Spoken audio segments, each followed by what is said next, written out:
உங்கள் கேள்வி எங்கள் பதில் நிகழ்ச்சிக்கு மீண்டும் வரவேற்கிறோம். சமையல் எரிவாயு இணைப்பு குறித்து பல விஷயங்கள் பேசி வருகிறோம். இது பற்றி பேசுவதற்காக நம்முடைய அரங்கத்தில் விநியோகஸ்தர்கள் சங்கத்திலிருந்து திரு கிருஷ்ணமூர்த்தி அவர்கள் நம்மோடு இணைந்திருக்கிறார். சார், இடைவேளைக்கு முன்னாடி நம்ம அந்த விலை நிர்ணயம் பேசிட்டு இருந்தோம். அதுக்கு முன்னாடி ஒரு காலர் இருக்காங்க. காலர்கிட்ட பேசிட்டு நம்ம அந்த விலை நிர்ணயம் தொடர்ந்து பேசலாம். சார், சேலத்திலிருந்து அலி அவர்கள். வணக்கம் சார், உங்க கேள்வியை தொடர்ந்து கேட்கலாம். Madam, hello. சொல்லுங்க சார், உங்க கேள்வியை கேட்கலாம். ஹலோ, உங்க கேள்வி தொடர்ந்து கேட்கலாம் சார். மேடம், எனக்கு 2 சிலிண்டர் வச்சிருந்தோம். சொல்லுங்க சார். 2 சிலிண்டர் வச்சிருந்தோம். இப்போ என்ன பிரச்சனை உங்களுக்கு? அடிஷனல் ஒன்று திருடு போயிடுச்சு மேடம். சொல்லுங்க சார். அடிஷனல் சிலிண்டர் திருடு போயிடுச்சு. அது வாங்குறதுக்கு என்ன வழி?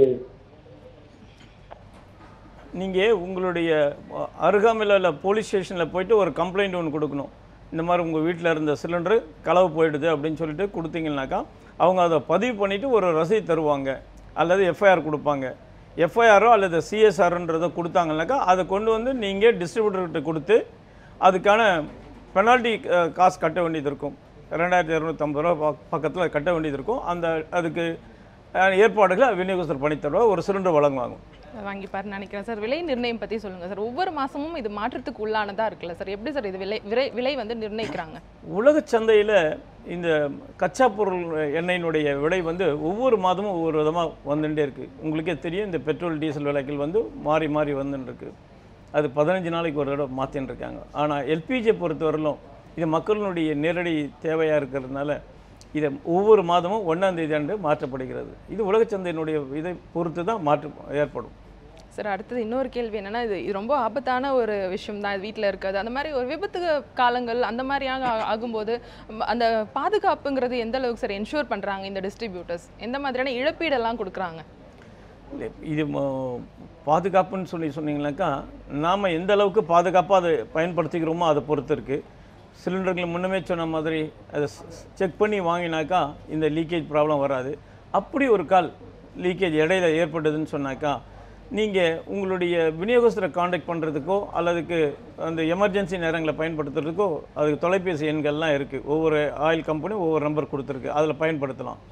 இதையும் மீறி சில நேரங்களில் விபத்துகளுங்கிற எதிர்பாராமல் நடக்கிறது. அப்படி நடந்ததுனாக்கா அதனுடைய இழப்புகளை நீங்கள் ஓரளவுக்கு வேணும் பெறுறதுக்கு இன்சூரன்ஸ் பண்ணி கொடுத்துருக்காங்க. ஒவ்வொரு ஏஜென்ட்டும் ஒவ்வொரு கேஸ் டிஸ்ட்ரிபியூட்டரும் அவங்ககிட்ட இருக்க அத்தனை கஸ்டமருங்களுக்கும் அவங்க இன்சூர் பண்ணி வச்சுருக்காங்க. அவங்க வீட்டில் ஏற்படுற ஒரு இதுக்கு இது வெறும் டிஸ்ட்ரிபியூட்டர்ஸ்க்கு மட்டும் பண்ணலை, ஆயில் கம்பெனிங்களும் பண்ணியிருக்காங்க.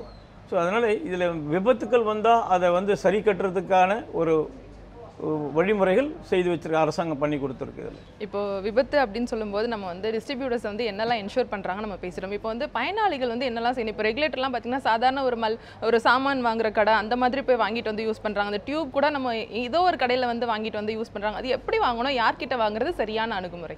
இப்போ கொஞ்ச நேரத்துக்கு முன்னாடி நம்மக்கிட்ட ஒரு நேயர் கேள்வி கேட்டாங்க, சிலிண்டர் திருடு போச்சு அப்படின்னு சொல்லிட்டு. சிலிண்டர் திருடு போகுதுன்னு சொன்னால் அது என்ன காரணத்துக்காக போகுதுன்னு பார்க்கணும்.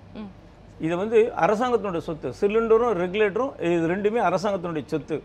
இதை வந்து வேறு யாரும் எந்த விதத்திலும் பயன்படுத்தக்கூடாதுன்றதுக்காக தான் உங்களுக்கு விநியோகஸ்தர்கள் டெபாசிட் வாங்கிட்டு கொடுக்குறாங்க. நீங்கள் வெறும் டெபாசிட் தான் கட்டுறீங்க, அதை விலைக்கு வாங்கலை. ஸோ இந்த சிலிண்டரோ இல்லை இந்த ரெகுலேட்டரோ எந்த காரணத்தை கூட யார்கிட்டையும் வாங்கக்கூடாது. நீங்கள் உங்களுடைய சொந்தக்காரங்க யார் கொடுத்தாங்கன்னா கூட நீங்கள் வாங்கி பயன்படுத்தாதீங்க. அதனால் ஏதாவது ஒரு விபத்து ஏற்பட்டதுன்னா அத்தனை இழப்பும் நீங்கள் தான் சந்திக்க வேண்டியது இருக்கும். ஸோ அதனால் உங்களுக்கு இது நேரடியாக கிடைக்கிறதுக்கான எல்லா வழிமுறைகளும் இருக்கிறதுனால நீங்களே வாங்குங்க. இந்த ரெகுலேட்டரை பாத்திர கடையில் தயவுசெய்து போய் வாங்கிடாதீங்க. இது மாதிரி நிறைய டூப்ளிகேட் ஐட்டம்ஸ் நிறைய வித்துட்டுருக்காங்க. இந்த மாதிரியான ரெகுலேட்டருங்களை வாங்கி நிறைய பேர் உயிர் இழந்திருக்காங்க. ஸோ ஒரு காலர் லைனில் இருக்காங்க, நம்ம பேசிட்டு வந்துடலாம். பெண்ணாகரத்திலிருந்து ஜீவா. வணக்கம் சார், உங்கள் கேள்வி கேட்கலாம். வணக்கம் மேடம். இந்த ரெகுலேட்டர் வந்து சேஞ்ச் பண்ணும்போது ஒவ்வொரு டைமும் பணம் கேட்குறாங்க, அது ஒரு கேள்விங்க.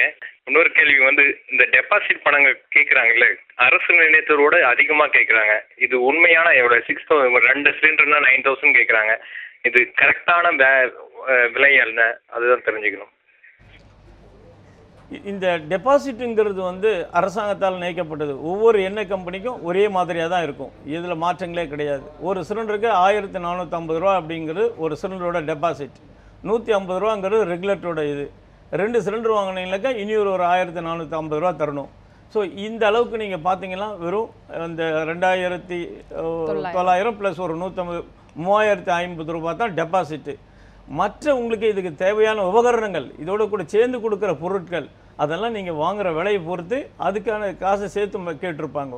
ஆனால் டெபாசிட்ன்ற வகையில் இது மட்டும்தான். சில டிஸ்ட்ரிபியூட்டர்ஸ்லாம் நம்ம ஸ்டவ் வாங்கிக்கோங்க, அது வாங்கிக்கோங்க, இது வாங்கிக்கோங்கன்னு சொல்கிறாங்களா? அது வாங்காமல் கூட தவிர்க்கலாம் இல்லையா? அந்த சிலிண்டர் மட்டும் வாங்கிட்டு நம்ம வெளியில் கூட அதை வாங்கிக்கலாம். நீங்கள் அதில் வந்து ஒரு முக்கியமான விஷயத்தை பார்க்கணும். நீங்கள் இப்போ சொன்னீங்க இந்த ரெகுலேட்டர் இப்போ போய் பாத்திர கடையில் வாங்கிட்டு வந்தீங்கன்னு சொல்லிட்டு, அங்கெல்லாம் இந்த இதுக்கு வந்து இன்சூரன்ஸ் பண்ணியிருக்க மாட்டாங்க. உங்களுக்கு அங்கே கொடுக்குறதோட சரி 50-100க்கு விடுத்துட்டு போயிடுவாங்க. பின்னாடி அதனால் ஏற்படுகின்ற விபத்துக்களோ விபரீதங்களுக்கோ நாம தான் பொறுப்பேற்றுக்கணும். ஸோ அது நீங்கள் இந்த கேஸ் ஏஜென்சியில் வாங்கினீங்கன்னு சொன்னாக்கா அவங்க அதை இன்சூர் பண்ணியிருக்காங்க, உங்கள்கிட்ட வாங்கிறதுக்கான ரசீதுகள் கொடுத்துருப்பாங்க. ஸோ அது உங்களுக்கு ரொம்ப பயனுள்ளதாக இருக்கும். நாளைக்கு ஏதோ ஒரு நிகழ்ச்சிகள் நடந்தால் கூட நான் உங்கள்கிட்ட வாங்கினேன்னு சொல்லி நீங்கள் காட்டலாம். நிச்சயமா ஐயா, நிகழ்ச்சியோட இறுதிக்கு வந்துட்டோம். எல்லாருக்குமே இருக்க சந்தேகம் மானியம் தான். நம்ம ஏற்கனவே பேசியிருந்தாலும் சுருக்கமாக மானியம் பெறதுக்கு என்னெல்லாம் பண்ணணும் அதை மட்டும் சொல்லுங்கள். மானியம் நீங்கள் ஒன்றும் பண்ண வேண்டாம். உங்களுடைய அடையாள அட்டை, உங்கள் ஃபோட்டோவோடு கூடிய அடையாள அட்டை, உங்களோட அட்ரஸ் உள்ள ஒரு இதை கொடுத்து நீங்கள் கேஸ் இணைப்பை வாங்கிட்டு உங்களுடைய பேங்க் அக்கௌண்ட் நம்பரை கொடுத்தீங்கன்னாக்கா அதை வந்து டிஸ்ட்ரிபியூட்டரும் பேங்க்கும் சீட் பண்ணிவிடுவாங்க. இது சீட் பண்ணி முடித்து உங்களுக்கு சப்ளை வர ஆரம்பிச்சிடுன்னு சொன்னால் மானியத்தை யாராலும் தடுக்க முடியாது. உங்களுக்கு மானியம் கிடைச்சே தீரும். நிச்சயமா எங்களுடைய அரங்கத்துக்கு வந்து இன்றைக்கி சமையல் எரிவாயு இணைப்பு மட்டும் இல்லாமல் அது குறித்த பல சந்தேகங்களும் எப்படி வந்து பாதுகாப்பாக இருக்கணும், அந்த பாதுகாப்பு குறைபாடு நேரங்களில் கூட தன்னை எப்படி வந்து பாதுகாத்துக்கணும் எல்லாமே சொன்னீங்க. எங்களுடைய அரங்கத்துக்கு வந்ததுக்கு ரொம்ப நன்றியா. நன்றி. மீண்டும் நாளை உங்கள் கேள்வி எங்கள் பதில் நிகழ்ச்சியில் சந்திக்கலாம்.